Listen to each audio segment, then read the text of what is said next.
जय हिंद साथियों, मैं शशिकांत मिश्रा, मानवाधिकार कार्यकर्ता। नए वीडियो में आप सभी का स्वागत है। ऐसे कुछ वीडियो के माध्यम से हम जो भी बच्चों की समस्याएं हैं, ट्रैफिकिंग वगैरह, इसके बारे में हम जागरूकता के लिए वीडियो बना रहे हैं, बात उस पर कर रहे हैं। कुछ लोगों के सवाल भी आ रहे हैं, उसका भी हम लोग जवाब देने का हम प्रयास कर रहे हैं। तो एक सोशल मीडिया के ज़रिए एक सवाल आया था कि जो हम गोदनामा लेते हैं, किसी भी बच्चे को गोद लेते हैं, तो गैर कानूनी है या कानूनी रूप से मान्य है। तो सबसे पहले मैं आपको बता दूं कि गोद लेने की प्रक्रिया, जैसे मान लीजिए आप किसी बच्चे को गोद लेते हैं, और दो ही कंडीशन होता है कि बच्चे को गोद लेने की जो प्रक्रिया है वो कानूनी रूप से वैध है या गैर कानूनी है।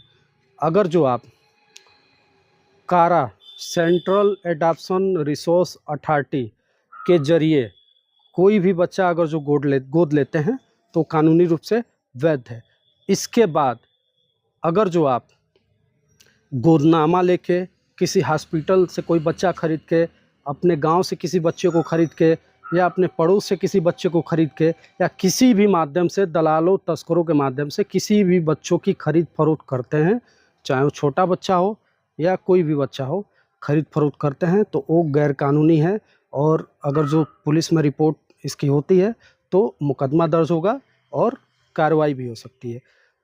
ज़्यादातर ये देखने को मिलता है कि कई सारे जो माता पिता होते हैं, किसी कंडीशन, मेडिकल या कोई भी कंडीशन से, मान लीजिए उनको कोई बच्चा नहीं होता है, तो क्या करते हैं कि कई सारे हॉस्पिटल वगैरह में के लोग भी हैं, उसमें गैरकानूनी गतिविधियों में शामिल होते हैं। वो ये कहते हैं कि नवजात शिशु जो है, बच्चा, लड़का या लड़की जो भी हो, मैं आपको दे दूंगा, और ये किसी को पता नहीं चलेगा कि ये बच्चा जो है आपका नहीं है, आप घर लेके जाइए और परवरिश वगैरह करिए और अपने बच्चे के रूप में उसका लालन पालन करिए, उसको वैध अभिभावक के रूप में आपको मान्यता मिल जाएगी। कई सारे दलाल हैं जो ये कहते हैं कि भैया 50,000 रुपये हमको दीजिए, हम आपको एक बच्चा दे देंगे। कई लोग ये कहते हैं कि भैया कोई बच्चे अनाथ हैं, आप गोद ले लीजिए और ये बच्चा आपका हो जाएगा, आप इसका नाम पता वगैरह, आधार वगैरह कर बदलवा के आप इसको अपना लेंगे। तो ये किसी भी तरीके से बच्चों की खरीद फरोख्त करते हैं तो गैर कानूनी है। और जो भी लोग इसमें शामिल हैं, चाहे वो हॉस्पिटल हो गया, दलाल तस्कर हो गया, या जो आपके शुभचिंतक ये अपने आप को बताते हैं कि वो आपके शुभचिंतक हैं, तो इतने ही शुभचिंतक आपके हैं, तो क्यों नहीं आपको ये जानकारी देते हैं कि सेंट्रल एडॉप्शन रिसोर्स अथॉरिटी जो होता है भारत में, कारा जिसको कहते हैं, वो कानूनी रूप से वैध, वहीं अधिकृत है किसी भी बच्चे को कानूनी प्रक्रिया का पालन करके गोद देने के लिए। ठीक है, आप कारा की CARA गूगल करिए, कारा की वेबसाइट पर जाइए, फॉर्म अपना फिलअप करिए, रजिस्ट्रेशन कराइए। आपका जो फॉर्म है, जो आपका प्रदेश होगा, जो जनपद होगा, वहाँ फॉरवर्ड हो जाएगा। वहाँ पे जो जिलाधिकारी की अध्यक्षता में एक पूरा एक पैनल गठित होता है, वो लोग ये देखते हैं कि आप जो बच्चा लेने जा रहे हैं, इसके लिए आप सक्षम हैं कि नहीं हैं। ऐसा तो नहीं है कि बच्चा लेने के बाद आप उसकी परवरिश ही न कर पाएँ, देखभाल भी न कर पाएँ, पूरा आपका सामाजिक, आर्थिक हर बैकग्राउंड देखा जाता है, तब बच्चे को दिया जाता है। और ये भी उसमें होता है कि कौन सा बच्चा आप लेना चाहते हैं, स्वस्थ बच्चा लेना चाहते हैं, कोई दिव्यांग बच्चा लेना चाहते हैं, लड़की लेना चाहते हैं, लड़का लेना चाहते हैं, किस उम्र के बच्चे लेना चाहते हैं। तो जो भी फॉस्टर केयर के जो सेंटर होते हैं, उसमें जो बच्चे होते हैं ऐसे अनाथ टाइप के, तो इन बच्चों को कानूनी प्रक्रिया का पालन करके और दिया जाता है। फिर मैं बता रहा हूँ कि मान लीजिए आप किसी हॉस्पिटल ने आपको कोई बच्चा गोद दे दिया, ले लिए आप, गोदनामा वगैरह फर्जी तरीके से जो भी आप लिखवा लिए।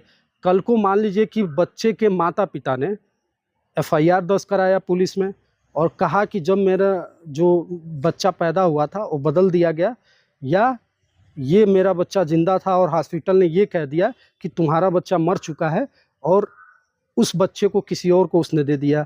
पुलिस जांच हुई, ईमानदारी से जांच हो गया, मान लीजिए पुलिस ने ये पाया कि ये जो बच्चा है गैरकानूनी तरीके से हॉस्पिटल ने इतने रुपए, 2,50,000 या इतने रुपए में दूसरे किसी माता पिता को दे दिया गया।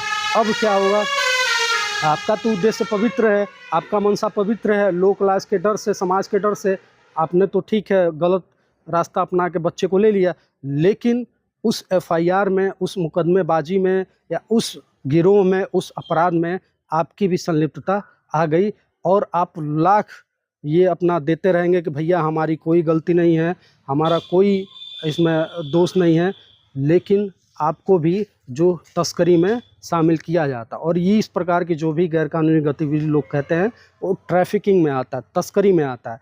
इसमें जो लोग भी संलिप्त हैं, हॉस्पिटल हो गए, दलाल हो गए, या जितने भी लोग हैं, आप हो गए, चूँकि आपने बच्चा लिया हुआ है, आपको तो सही कानूनी रूप से जानकारी करके बच्चे को लेना चाहिए था, कानूनी प्रक्रिया का पालन करके लेना चाहिए था। आपने तो कुछ ऐसा किया नहीं, तो आप भी उस अपराध में शामिल हो गए और आपके खिलाफ भी कानूनी कार्रवाई होगी, FIR होगा, जेल जाएंगे। और तब सोचिए जब आप जेल जाएंगे, पुलिस आपके घर छापा मारे, आपके सामने, आपके परिवार, समाज, गांव के सामने अगर जो बच्चे को लेके जाए पुलिस अपने संरक्षण में, तब लोग क्या करेंगे? लोग नहीं ये जानेंगे कि ये बच्चा, क्यों बच्चे को पुलिस लेके जा रही है। तब तो ऐसे ही समाज के सामने आ जाएगा कि आपने ये बच्चा गलत तरीके से, गैरकानूनी तरीके से खरीद फरोख्त की थी और वो बच्चा आपका नहीं था। तो किसी भी बच्चे को किसी माध्यम से खरीद फरोख्त की जाती है तो गैरकानूनी है, ये अमानवीय कृत्य है, संवैधानिक रूप से भी गलत है, नैतिकता रूप से भी गलत है और कानूनी रूप से भी गलत है। अगर जो इस प्रकार से कोई आपको गुमराह करता है, किसी प्रकार का लालच देता है, किसी प्रकार धोखा या छल कपट करके आपको कोई बच्चा देने की कोशिश करता है, तो सतर्क हो जाएं, सावधान हो जाए। सही जानकारी आपको चाहिए तो जिले में बच्चों के अधिकारों के लिए कार्य करने वाली किसी भी सामाजिक संस्था से मिलिए, उससे मदद मांगिए। आप गूगल करिए CARA, central adoption resource authority के वेबसाइट पर जाइए, उस पर सारी चीज़ें आपको मिल जाएगी। 24x7 हेल्पलाइन नंबर भी उनका होता है, आप उस पर जानकारी ले सकते हैं। जिले में जो है बाल संरक्षण अधिकारी का कार्यालय है, प्रोबेशन अधिकारी का कार्यालय, चाइल्ड लाइन की जो होती है सेंटर होता है, वहाँ पे जाके आप बाल संरक्षण अधिकारी से मिलिए, जानकारी इकट्ठा करिए और सही तरीके से कैरा की वेबसाइट पे जो भी मानक है, जो भी कागजात हैं, सारा चीज़ रखते हुए वहाँ पर रजिस्ट्रेशन कराइए। और उसमें किसी प्रकार की कोई मदद चाहिए तो आप हमारे 75 71 888 158 पे आप हेल्पलाइन नंबर पे संपर्क कर सकते हैं, हम लोग आपको पूरी मदद करेंगे। सुरक्षित रहें, सतर्क रहें और कोई भी बच्चा गोद लें तो कैरा, सेंट्रल एडॉप्शन रिसोर्स अथॉरिटी के माध्यम से ही लें। किसी भी प्रकार का कोई इस प्रकार के लालच, धोखा या छल कपट में न पड़े, दलालों के चक्कर में न पड़े, तस्करों के चक्कर में न पड़े। सुरक्षित रहें, सतर्क रहें, वीडियो शेयर करें, क्योंकि बहुत लोग हैं जो जागरूक नहीं हैं, बहुत लोग हैं जिनको जानकारी का अभाव है। तो अगर जो कोई इस प्रकार की कोई मतलब गलत उसमें फंसने का अंदेशा हो तो वीडियो देख के हो सकता है वो सतर्क हो जाए या बच जाए। तो ये जिन्होंने भी सवाल किया था भाई साहब, उम्मीद है कि आपका समाधान हो गया होगा। फिर मैं बोल रहा हूँ, कोई भी किसी भी बच्चे को खरीद फरोख्त करना गैरकानूनी है और विदाउट कारा जो है सेंट्रल एडॉप्शन रिसोर्स अथॉरिटी के जो प्रावधान है या उसके जो वेबसाइट है, आप उस पर जाइए। जे एक्ट में बच्चा गोद लेने का प्रावधान है, किशोर न्याय अधिनियम 2015 और जो इसके जो अमेंडमेंट है उसमें साफ साफ प्रावधान किया गया है कि क्या, कौन व्यक्ति किस तरीके से बच्चा ले सकता है। तो उसका पालन करिए, सुरक्षित रहिए और वीडियो शेयर करिए। जय हिंद।